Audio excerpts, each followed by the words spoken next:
Hello, greetings, Phil Hoovians. Hoovie and Queen here. Hope I'm having a good week so far. Well, our look at the 13th Doctor right now begins with The Woman Who Fell to Earth.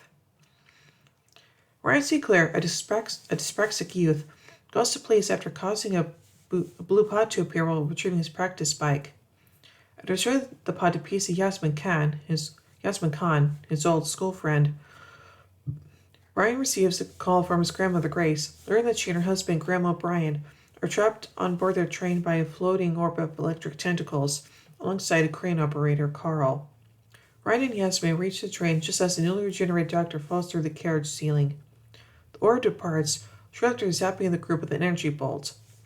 Carl leaves while the others remain with the doctor, suffering a partial post-regeneration amnesia while discovering that they all have been implanted with DNA-destroying bombs. The search for the orb brings the group to a warehouse whose owner acquired the pod, linking into his sister's disappearance, arriving just after the man was killed by an alien that emerged from the pod.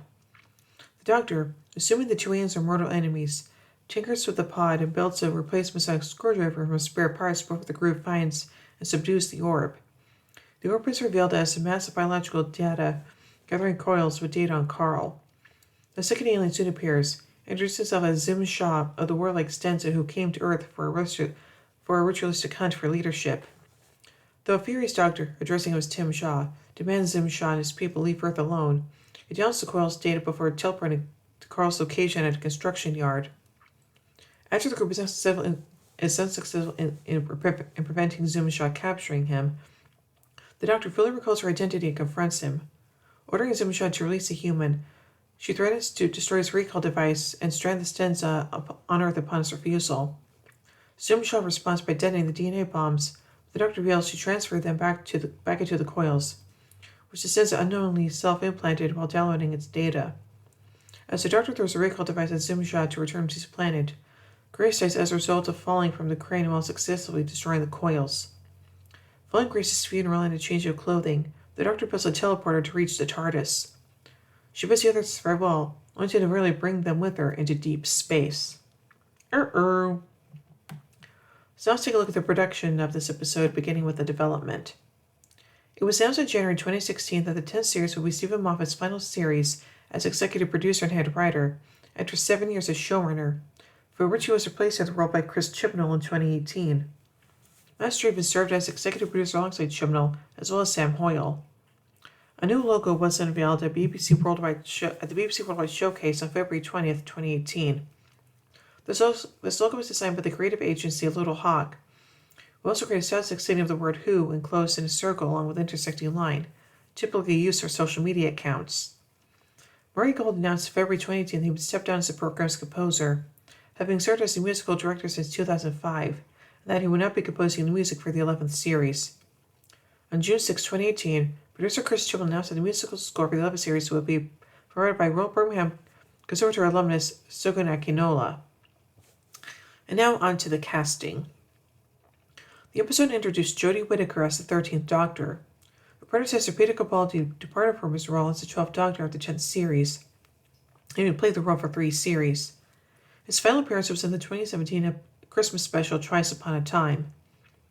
Moffat said in February 2017 that Chibnall tried to persuade the actor to continue into the 11th series, but despite this, Capaldi still decided to depart.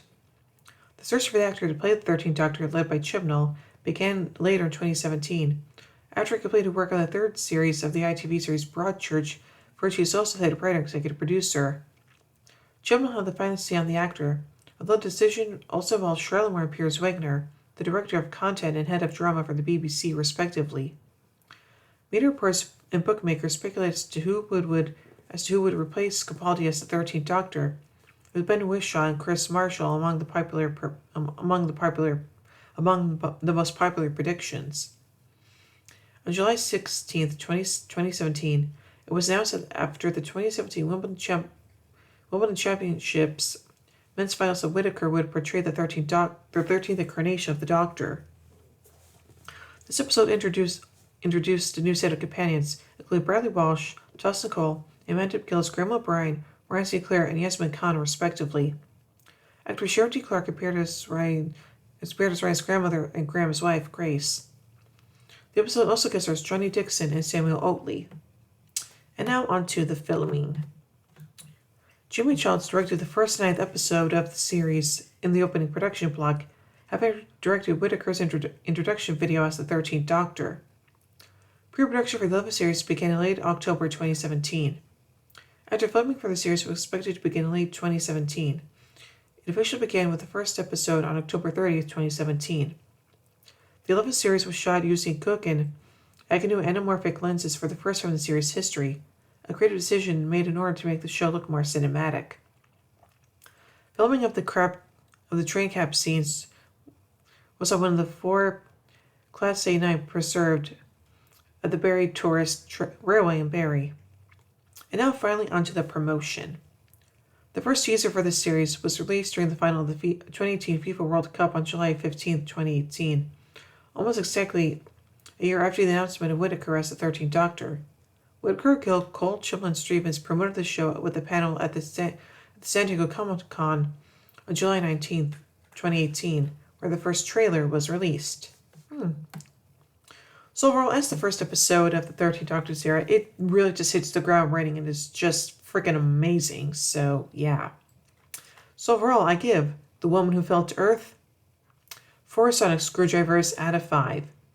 Well, I hope you enjoyed this review, and if you did, be sure to give it a thumbs up, share it around, don't forget to subscribe and hit the bell icon to be notified about new upload videos. And if it helps support the channel further, then be sure to check out my Patreon page. Link is always in the description below. Well, until next time, when we look at the next episode, which is The Ghost Monument, this is Hoovy and Queen saying, "Oh my giddy aunt, when I say run, run! I'm Arista Player Neutron Flow.